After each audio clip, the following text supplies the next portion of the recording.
society, people who there's been the agitation for them to be included in society, children with special needs. We discuss the role of parents, we discuss the role of the government, teachers, in helping these children in society. I'm joined this afternoon by someone who is an advocate for special needs inclusion, including children with special needs in society, and every other thing that we have to do. She is a lawyer, a special needs educator, therapist, and advocate for inclusive education. She is committed to supporting children with autism, ADHD, Down syndrome, dyslexia, speech delays, and other developmental needs through therapy, parent coaching, teacher training, and community awareness. That's a lot, but hopefully she's going to break these down and scale them for us. My name is Henry Ahamoifula, and I'm joined this episode of Chat with Naija Live TV by Brenda Nagberi, the founder and chief executive officer of Bremon Educational Consult Limited. It's really good to have you. Welcome. Thank you very much for having me. You're really welcome. Let's begin with you talking to us about special needs. There's a lot of things I mentioned: dyslexia, autism. Can you please scale special needs for the means? I like to think there are not many parents who really understand what that means, or even know to identify if their children, have that.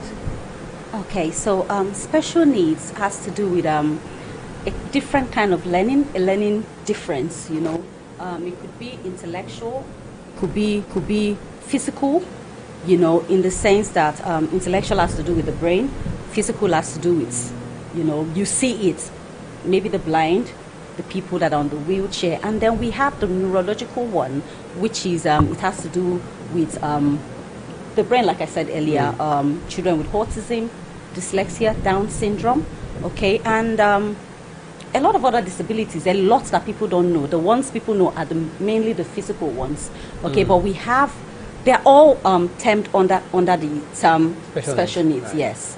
So I could break each of them down if you want me to do that. I think we could allow for that. Autism, okay. What does that entail? How do we identify people who live with autism or children who live with autism? Do we outgrow it? Do people outgrow autism? Or you'd be autistic and that's a lifetime thing? Autism is a lifelong condition, okay? Of course, in Africa, in this part of the world, we believe miracles happen. Yes, it could happen, but it's a lifelong condition. Whoever has autism has it for life, but can it be managed? Now, what is autism? Autism is a neurological condition that affects the way a person interacts with people, okay? People with autism can have what's it called now? They don't like new spaces. They don't like interacting with people. Yes, they have short attention span. All right, some of them have delayed speech. Okay, so we usually tend to encourage parents that if you see that your child at the age of 1 year, 3 months, 4 months, 5 to 2 years, you see the child is supposed to be blabbing. You see the child having a short attention span, can't give you eye contact, supposed to say some first words, but they are not saying all those words, right? The child tends to be a bit different from what you expect. We tend to encourage parents to go seek medical help, seek professional who can assess the child, okay? And we also have what we call attention deficit hyperactivity disorder, which is ADHD, yes. I feel as though when you mentioned short attention span, yes, that ties into ADHD. They kind of want to relate, but they are very different. Yes, there are some children that will have autism and have ADHD. Together. While some just have ADHD. ADHD has to do with impulsivity and attention. They get easily distracted. Okay, you tell your child to sit down, the child is jumping up. The child is in the classroom, the teacher is teaching, and the child is up and about doing. But that does not mean, even autism and ADHD doesn't mean the child is can't reason or the child is not smart. They are usually very, very smart. Oh, really? Yes, but it's just for us as teachers and parents to find out the best ways to work with these children. They are usually very smart. Yes. But it seems as though the brain does not process information as The brain processes Others. information differently. Differently. Yes. They have people with Is it autism. much more, slower than the regular? Sometimes it could be very fast for some. It could be very fast, yes. You can have a child with autism telling you what happened. You ask a question in maths. Maybe the child has not even studied maths. I've not even started school, so to say. You ask a question in maths and this child will just tell you the answers. A child with autism will tell you a date. You just tell the child, what's the 23rd of July, 1901? The child will tell you, if it's a Monday, the child will be able to tell you that it's Monday. You and I can't do that. That's a special gift. Okay, so children who have certain special gifts can also be said to have autism. Yes. Even when they act like regular people, yes. They relate to you, and maybe they also would, they don't mind the interaction with people. Yes, there are some people with autism that can lead normal life. Yes, you can't tell. But then they are just faster, they are smarter. They have special interests. There are a lot of celebrities who are on the spectrum. I don't know if I can mention names. Like Einstein, for example. Even Bill Gates, Albert Einstein. Yes, even Bill Gates. Okay, a few of them like Bill that. Bill Gates is also on the spectrum. Yes, they are on the spectrum. Why what we call it a spectrum? As? You know why we call it a spectrum? Because everybody manifests at different levels. Just like you and I, no two persons are the same. Not even two identical twins are the same. We reason differently. So for Einstein, for example, he did a lot of theories, and even for this Picasso, when it comes to painting and that, a lot of autistic children are like that. They are specially gifted. And the recent one in Nigeria, Tagbo, yes, he's a child with autism. He's non-verbal, which means he's non-talking, right? But he has a special interest in art. He's the one, last year, he won the Guinness Book of Records for the largest painting on canvas in Abuja. Oh, really? Just this year, he broke another record riding from, I think, Enugu all the way to Lagos on a bicycle. Once they have special interest, for example, one easy way to recognize them is they like arranging things. They don't like things being untidy. So sometimes you might have a colleague in your office, right, that just like things being in a particular way. Oh, these things are color-coded. I want this thing to be here because it's color green. It's supposed to be with the color green. Or you see children lining up toys. Those are all telltale signs. You see kids walking on their toes. Well, tippy toes. Your explanation this afternoon is leading me to believe that there are people who might be living with autism in our society that we might just dismiss as regular people. Yes. So, Harry, office space, one who likes to keep things orderly and complains whenever he comes around and says, you all are not keeping this thing where so that could actually be something autistic. It could be autism, it could be obsessive compulsive disorder, OCD. Yes.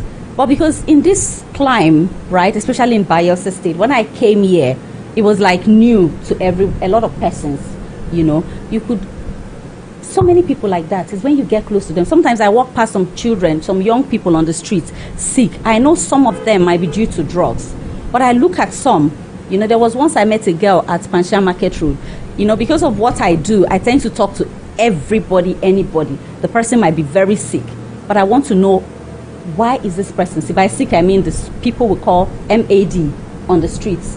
Already? Yes. Yeah.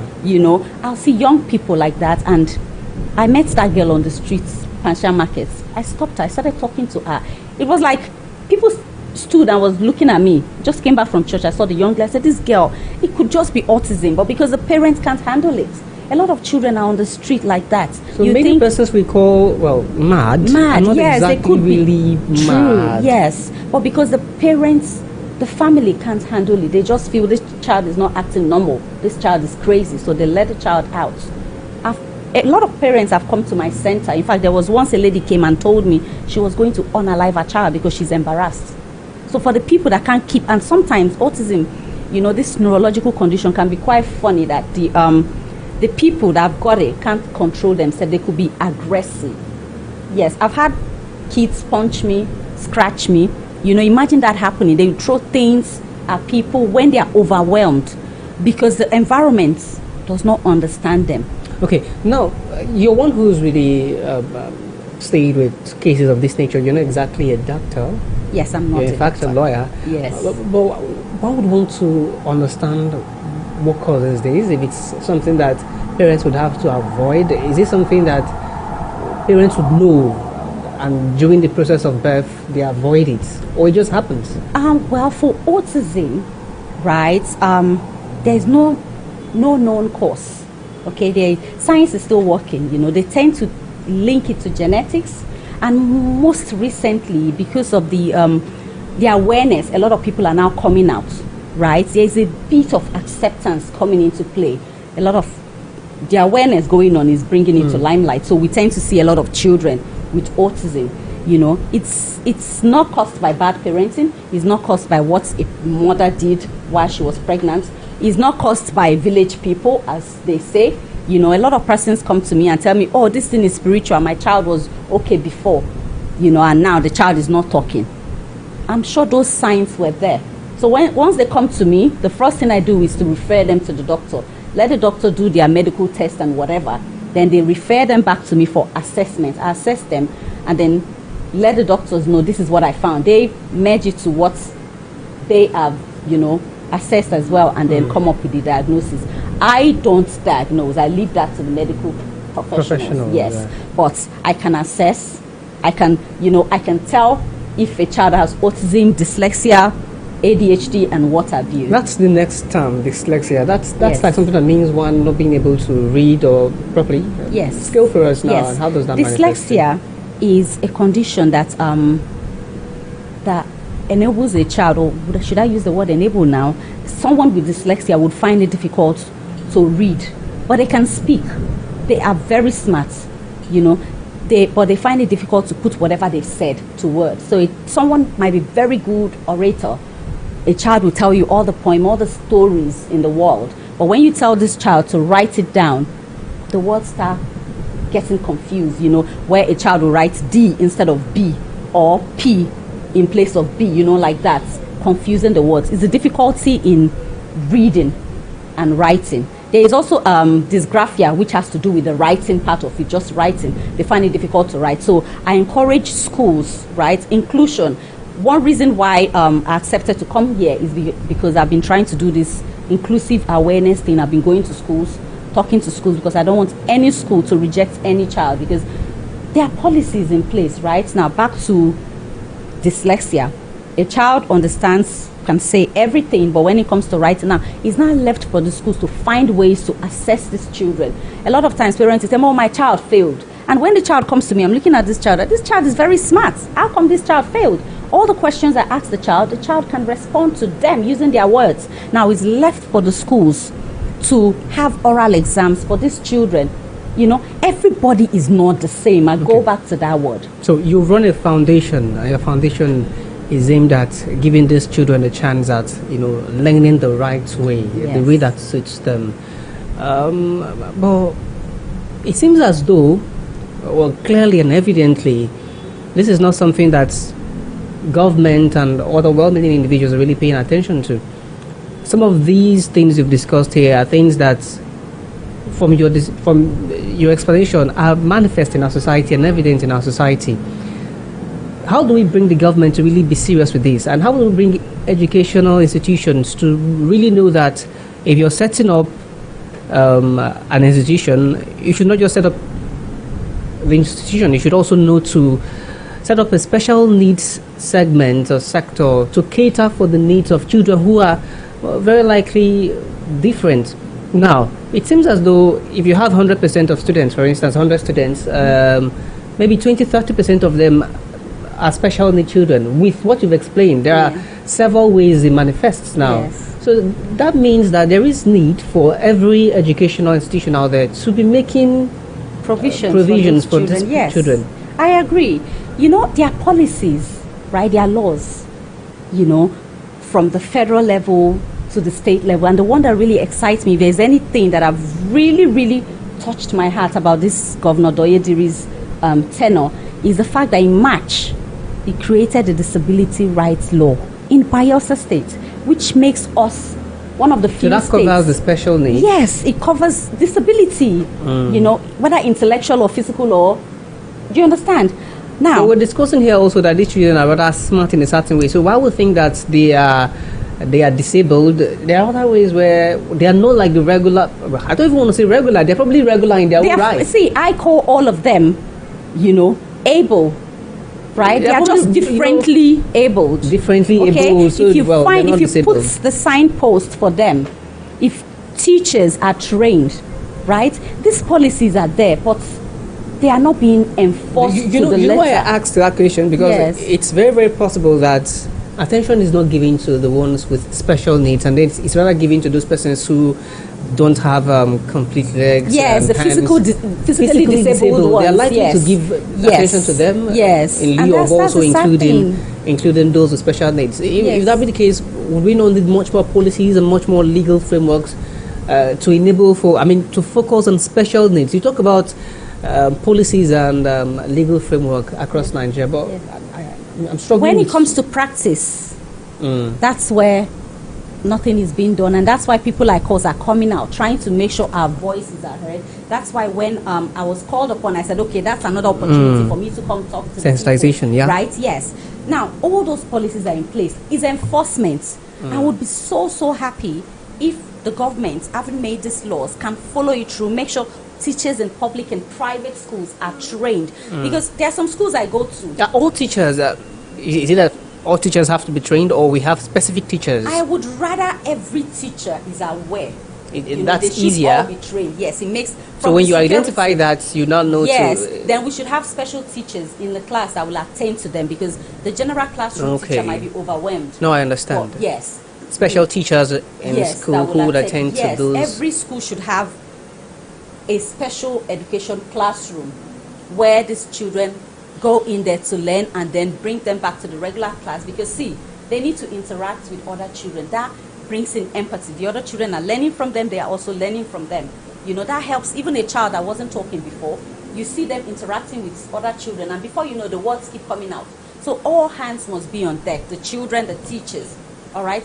Every school, from the security. I trained a school last year, towards the beginning of this session that is about to end, and I was so amazed, because that school made sure every teacher, the security, the janitors, everybody came for that training, and they had to, the school subsidized it, but the teachers had to pay for it. Some of them were not happy, but at the end of the training, they were all very, very excited that, so if a child is in the classroom, maybe a child with autism is overwhelmed, either due to these bright lights, in the classroom, maybe the noise, whatever it is, it could be a smell, and the child is overwhelmed. The child has what we call meltdown, and the child runs out of the class.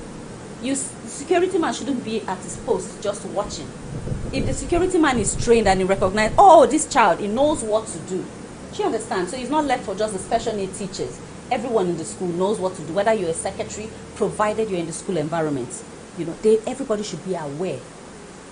I think I am particularly, I know about special needs, but with this enlightenment, myself, I actually know better now. It seems as though I have to now be careful with people I meet when it behave in certain ways. I just know, there's a likelihood that this person, so please calm down. And like you've explained here, when they want to do things, if they're angry, for instance, they could do it to the extreme of it. It could be the extreme, it could They be... do it to the extreme of it. Yeah. Well, when we try to cater for them, do we cater for them in looking for a solution or a cure for their condition, or it's just that we manage them until they now know how to act around people? There is no cure that I know of for now. We're hoping that there's going to be a cure. You're particularly concerned with teaching them? Yes, so to now know what better, we do, or to know... what we do is to put all the necessary things in place so they learn, so they can lead a normal life. Okay. I have some grown-up children at my center that will come at the beginning with diapers, and then we're like, how can this child be this age and still wearing diapers? Because the parents are overwhelmed. They don't know how best to help the child, and then we take up the child to that level where the child is able to feed themselves, the child is able to do things for themselves. So that's what we are advocating. At what point should the parents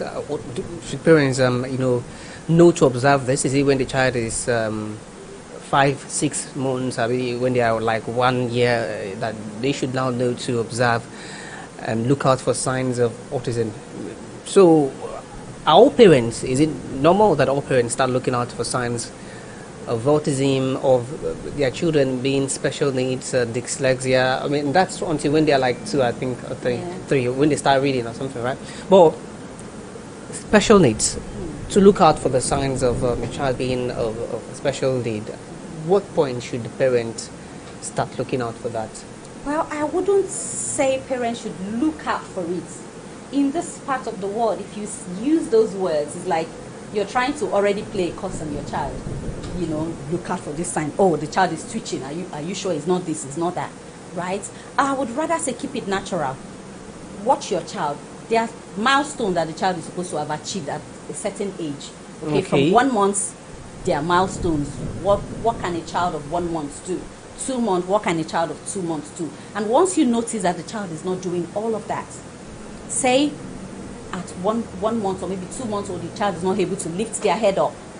You know, I'm going towards cerebral palsy now, which is also part of special needs. Yes. Yeah. You know, the child is supposed to be blabbing.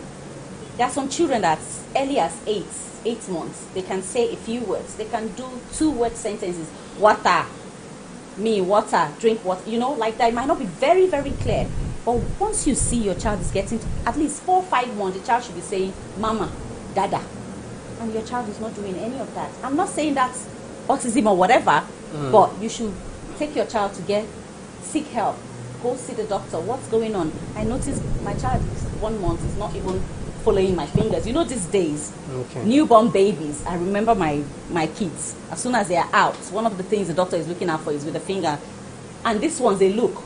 It's not like in those days where when we were born, where our parents, the eyes are not open. It's after 6-7 days that the eyes will be open. Now children will come out of there and open their eyes. And you know you have a baby and your child is not following the light. Not like they can see per se, but they can tell if something, you know, and the child's eyes are not following that. A sound is made and the child is not twitching, you know. You should be concerned. So watch out for all the developmental milestones. If anyone is missing, seek help. Okay, you know? so it's better you do that.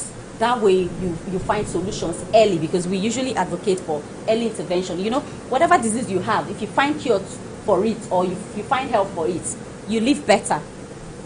You know. So in lieu of showing the paranoia, it's much better that you calm down and just observe the developmental signs that a 1 month, 2 months, 3 months old baby ought to have that they do not have. That's really good to know. Let's talk about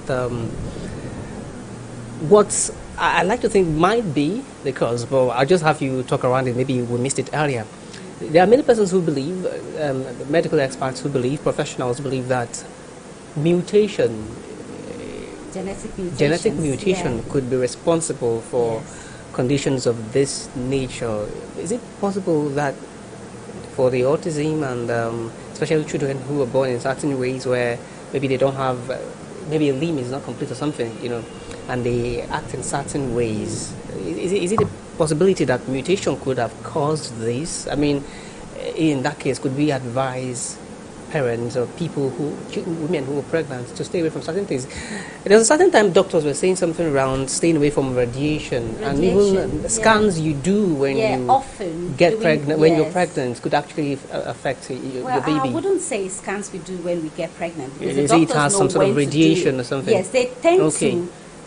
Like I remember when I was pregnant with my first son, I didn't know I was pregnant and I needed to go to law school, you know. So when we went to see the doctor, they need your medical reports to go to law school. So we went to see the doctor to get the report, and the doctor said you need to do a pregnancy test. And I looked at my husband. My husband looked at me like, pregnancy test where? She's not pregnant. He said, well, it's routine because you're going to go do X-ray as part of the requirements. I said, okay.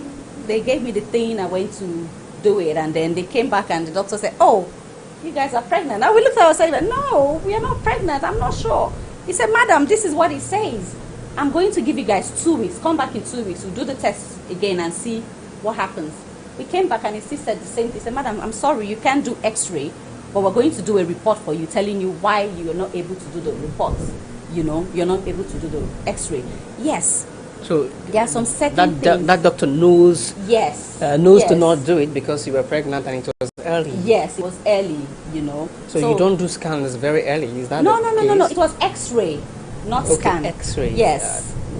It was X-ray. You know, when that doctor said we should go do the test for pregnancy. We did it, and we're like, I don't think we're pregnant. He said no. He asked me to lie down, and he checked using his I've forgotten that mobile scanning thing that doctors use. He used that and said, "Madam, I can't see any baby, but the test says you're pregnant. Okay, so come back in 2 weeks." Went back in 2 weeks, checked, still couldn't see. He now sent me to a bigger diagnostic place where they could check very well. They checked and they still couldn't see. But he said, you know what, you're not going to do x-ray because it says, you know, you're pregnant. Okay. Let's get back to the motivation that led you into starting the Learner Educational Consult Limited. Have you had an experience? Is this something that touches close to home? What's the motivation? Why do you have this much care for children or people who have special needs? I would say it came to me by, I don't know, I wouldn't want to say is that it came to me by accident, really. I was somewhere, I was in uni, right, and I needed to do part-time job, and where I was, it was easier if you register through an agency to get a job. So I registered. I wanted to be a teaching assistant, and on the form, while they were giving you orientations, they asked you if you want to be a special need teaching assistant or a mainstream, a regular teaching assistant. Back then, I didn't know what special need was. You know, typical Nigerian, typical Niger girl, right? So I'm like, special need, what are they talking about? Maybe, you know, we're always thinking of the physical disabilities. I'm like, is he blind or... I just ticked no, you know. So I told them I don't want to go to special needs school. I want the regular ones where I can speak to them and, you know. But when I resumed work, the first day, I remember when the agency lady called me, sending me to the school I was supposed to go. And she told me it's a mainstream school. I was going to be in a regular classroom. Guess what? I got there. It was a special needs school. You know, that day, I was seeing kids. To me, this is crazy. What's going on here? You know, I barely went through that day. In fact, they were scratching me. At some point, I'll go to the restroom to cry a bit, come back out. I needed to go through that day. So I finished, came out. Immediately, I called the agency up. I told you I needed to go to special needs school. I mean, mainstream school. Why did you send me to a special needs school? Now I've been scratched and spattered. She said, oh, I'm so sorry. Was that where we took? Oh, we're so sorry. Don't worry. Tomorrow is not going to be the same. I said, okay, guess what? Tomorrow was another special needs school. And this time around, it was for teenagers, a college. And this was me, very skinny girl. I got in there. It was worse than the first day. I cried. On my way out, I called my dad. Daddy, these people sent me to a special needs school again. He said, this is unlike them. They don't do things like this. You know, I was quite angry. But I managed to call the agency or gave them a blast. The next day they called me and said, no, I'm not ready to work. Day after they called, I'm not ready to work. The next day, they begged and begged. That was Monday again. And said, please, Brenda, we are so sorry. We promise you it's going to be what you want. Guess what? It was still a special needs school. But that day, I went to the restroom. I sat down, and then I started thinking, what if there's something in here for me? Then I remembered that I used to have a cousin back then. You know, he's late now. As at when I was going through that, he had already passed. You know, I remember that, oh, maybe if anybody knew of this, we could have been able to help this boy. Maybe he wouldn't have died. Because after my grandma passed, the boy went through depression. It was very, very obvious that, you know, from what I've learned now, I could tell that all that time he was going through that was depression. He would go to grandma's room, check her bed, she's not there, he would cry, and then not long after that, he became very ill, and then he passed. So that now made me think, you know, I just told my dad, Daddy, you know what? I think I want to study this thing. I want to know more about this. Are you sure? I now reminded him of my cousin. Then he also started thinking, oh, I think there are a few persons he knows with this as well. You know, so that's just made me, and I knew back here, there were not very many schools. Very many people knew about this. So I said, you know what? Let me go through the course and see how I can help. Okay, let's get to your institution. Yes. What are the services you offer there? Okay, so we do speech therapy, occupational therapy, educational bridging the gap. By that we mean when you bring your child there, your child is not just learning to behave. We do behavioral therapy. So when your child comes there, he's not just learning to behave well, he's not just learning to talk. The child is not missing out on school activities because we do all of that. The child is learning to read, learning to write, you know, and after we've gone through that, once the child gets to a level, I get to school where we transition the child back to regular school.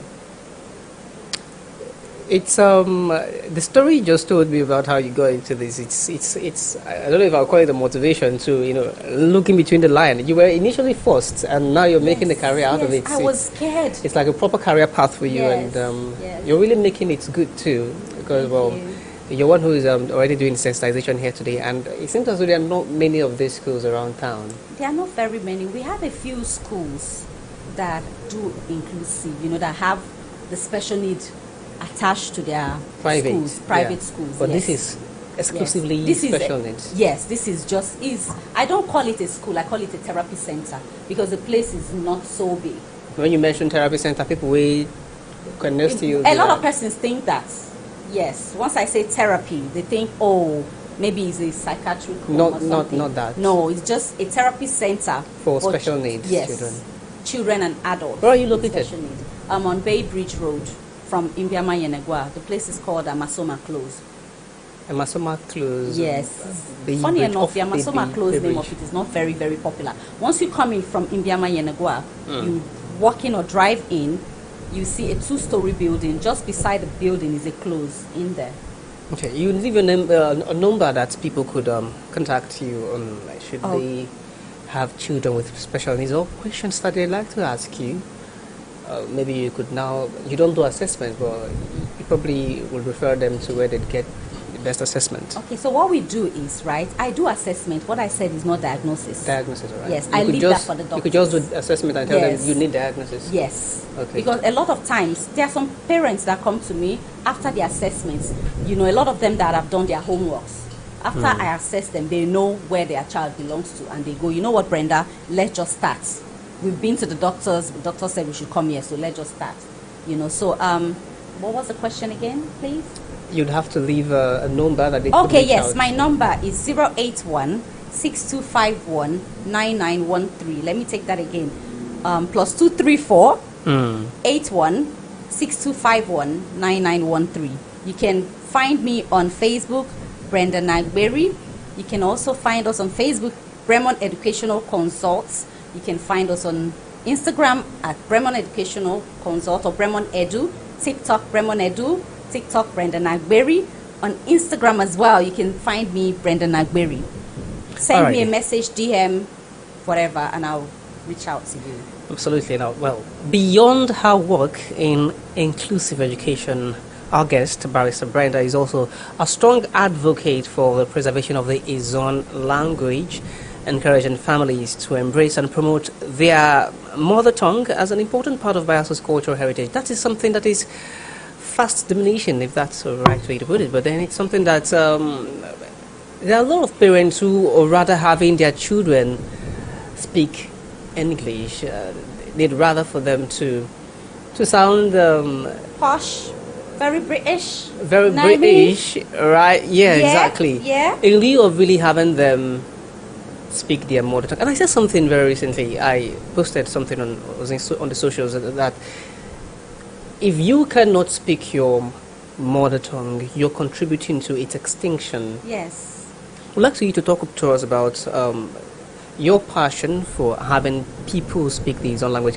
Clearly, I can't speak Ijaw, but then we've been speaking English all through. Maybe that's because I can't. If perhaps I could speak Ijaw, we did it in Ijaw language. But yeah, let's talk about your passion, why you think it's absolutely necessary that we revert back, and how you think we can even achieve it, to have parents make their children. There are people who are already grown, they are adults, yet they don't see the need, the zeal to want to speak the Izon language. Is it a function of colonial mentality, would you say? It's part of it.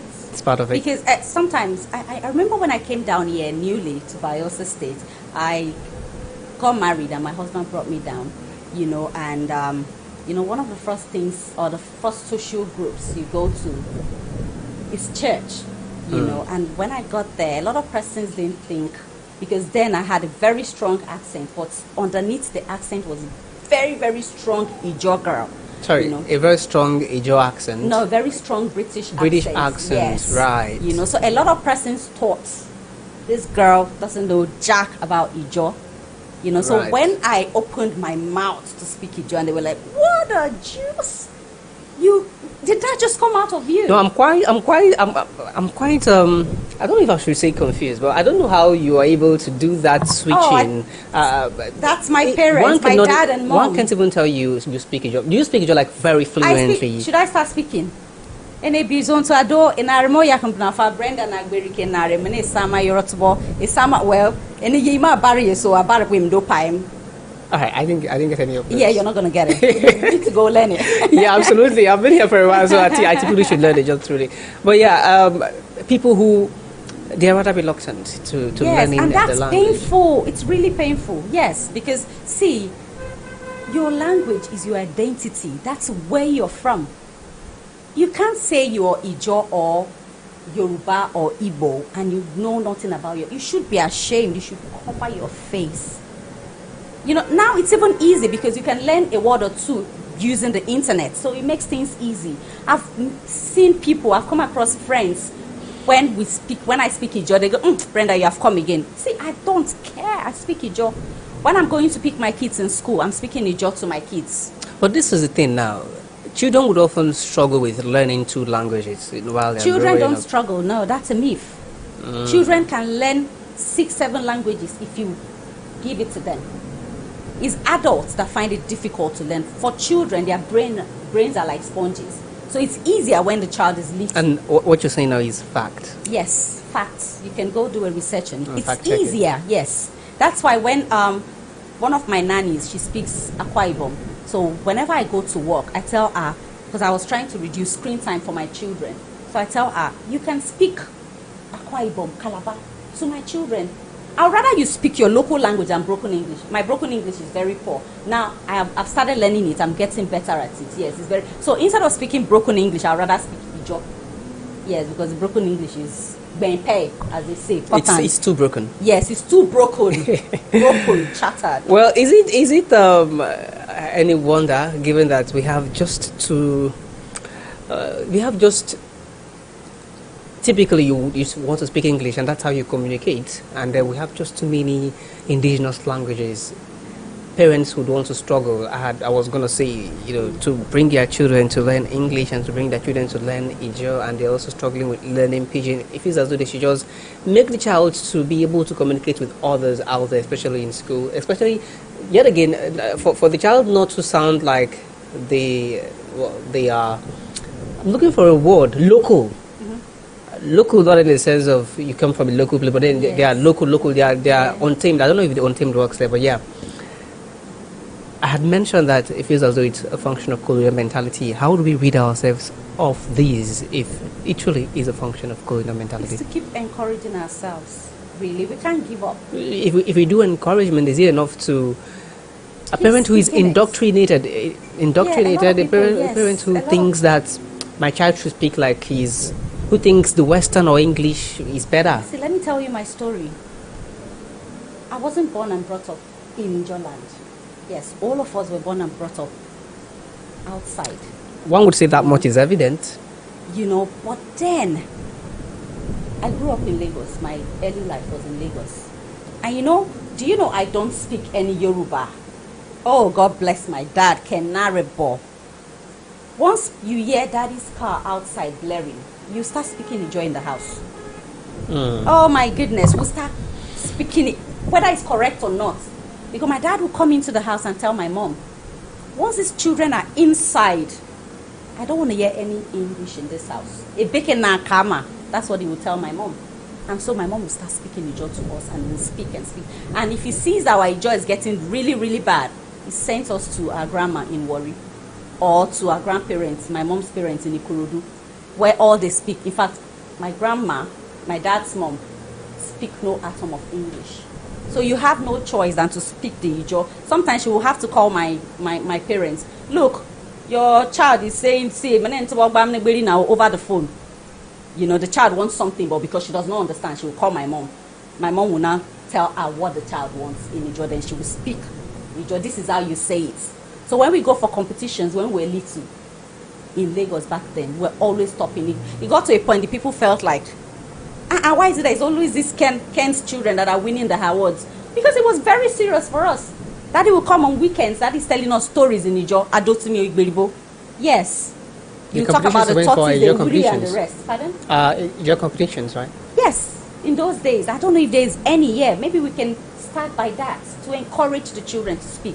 Now, they might not sound as Ijo as we want, because even now, when I get to the village and I speak, my Ijo that everybody loves, the people there tend to see it as, refined Ijo. Like my younger sister will say, that they speak, not me, I'm better than them. They speak the revised version of Ijo. That's her own word. Okay. But at least it's better than nothing. Let me ask like one who is not knowledgeable enough, a typical parent. Yes. What's the harm in having them speak English? I mean, that's what the whole world speak. These guys have, they have successfully done it in a way that even in Russia, the people in Russia, they speak English too. Yeah. So what's the harm? Let's speak English, but like the Ijo people too. If you keep speaking the English, you're going to lose your language. Imagine you coming back in 50 years' time and there's no Ijo language, and you're an Ijo man. You can't even tell someone that actually I'm Ijo? Yes, and they'll be like, Ijo, what's Ijo? What tribe is that? God forbid that happens. And the language is a pretty critical element of the culture. The culture. So we should encourage our children. My kids are still speaking the revised version. In fact, they haven't even gotten to the revised standard version yet. But they are trying. I remember my husband who couldn't speak Ijo before. Now he's beginning to speak. His dialect is Cabo dialect, right? Which is Patani. But because I speak the main dialect, because I'm from Bomandi local government in Delta State, so I speak the main. The one you people down here call Tamo, right? The Keremo axis, they speak like my dialect. I really don't know the distinctions, Yeah, but I'm pretty much learning, the main and the Cabo dialects yes, of the Ijo. There's a big difference. Like my son's name is Onyita Enado. That's Cabo. If he's to come to my side, it will be Tamara Tainane or Tamara Tainade. But because they are from Cabo, it's Tainado. Somebody was it you that was asking me? Of my son's name. Okay, Tainado. Yes. The other, yeah. Yes. Well, thank you so much, You're welcome. Barrister Brenda. I'm tempted to make an attempt, but I don't want to offend you. Try. I would like to hear you say that. Try. Oyakame Benafa. Good try, yeah. Good try. Oh my goodness, I offended her already. Oyakame Benafa. Please say it. Oyakame Benafa. Oyakame Benafa. Yes, Oyakame Benafa. That should stick. Thank you so much. If you can't pronounce it, I get really angry. So stick to the Brenda. I'll take that. You have been doing Brenda all day, Yes. but Brenda is not exactly Jordan, so I try. It's not. It's English to make It's it English, easier, so I yes. try as much as possible to do native names. Yes, my I work prefer- also, so I learn more of it. You try It's though, hard to. yes. Maybe it's because I've also been trying to do it all that's good. my career, maybe. Well, it's a good thing that you joined us today on Chat with Naija Live Television. Before we let you go, we'll have you do a message to Bielson's parents on the special needs children that they might have and not know it, and also on the preservation of our culture. Okay, on the special needs, I want all of us to look at it as building a house, because we're talking about the parents, the role of the family, school, government, and community, right? Look at it as you're building a house. The family is the foundation, all right? The school is the building blocks, all right? The government makes the policies, they bring the resources, the community creates the roof. So imagine if we take out any of this group, you see that the house is going to be shaking. The house is not, before you know, the foundation will collapse. All right, so I will encourage everyone, the government, parents, schools, all hands to be on deck to help these children. And if you're a parent out there and you have a child with special need, please do not hide that child. Come out, seek help. Go to FMC. We have very good doctors there who can help you, diagnose your child. All right, and they can refer you to my center and to the other places that are available. All right, don't keep your child. Encourage your child to learn, because if you keep your child, you're delaying it, right? I know that we believe in God, faith works, yes, but if you're keeping your child at home, that's you not putting your faith to practice. So I will encourage you to seek help. That's the first healing for your child, okay? And for the Ijo language, I would encourage, please try and speak the Ijo to keep the Ijo, all right? So that tomorrow, one person somewhere, it's not going to come and ask us, You claim to be Ijo. Where is your language? Do you know how to speak it? Are you not the only one speaking your language? Please, let's try and speak it. Okay, it might not be very good, but try. Practice makes perfect. Yes. Okay, thank you very much. Absolutely, thank you for coming in today. Barrister Oyakeme Benafa, Brenda Nagberi, the founder and chief executive officer of Brandon Educational Consult Limited. My name is Henry. See you on the next episode. Bye for now.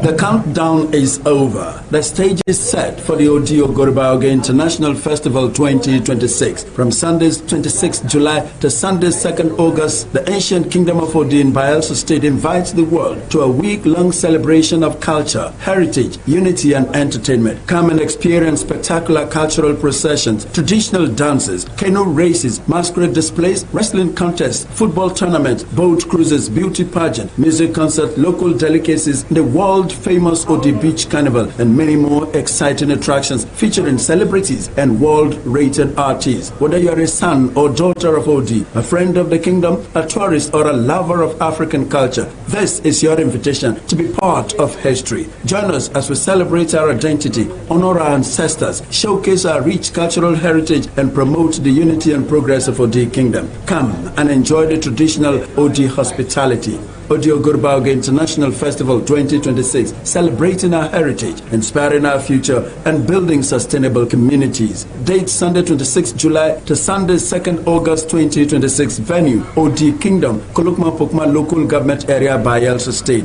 Don't just hear about it, be there.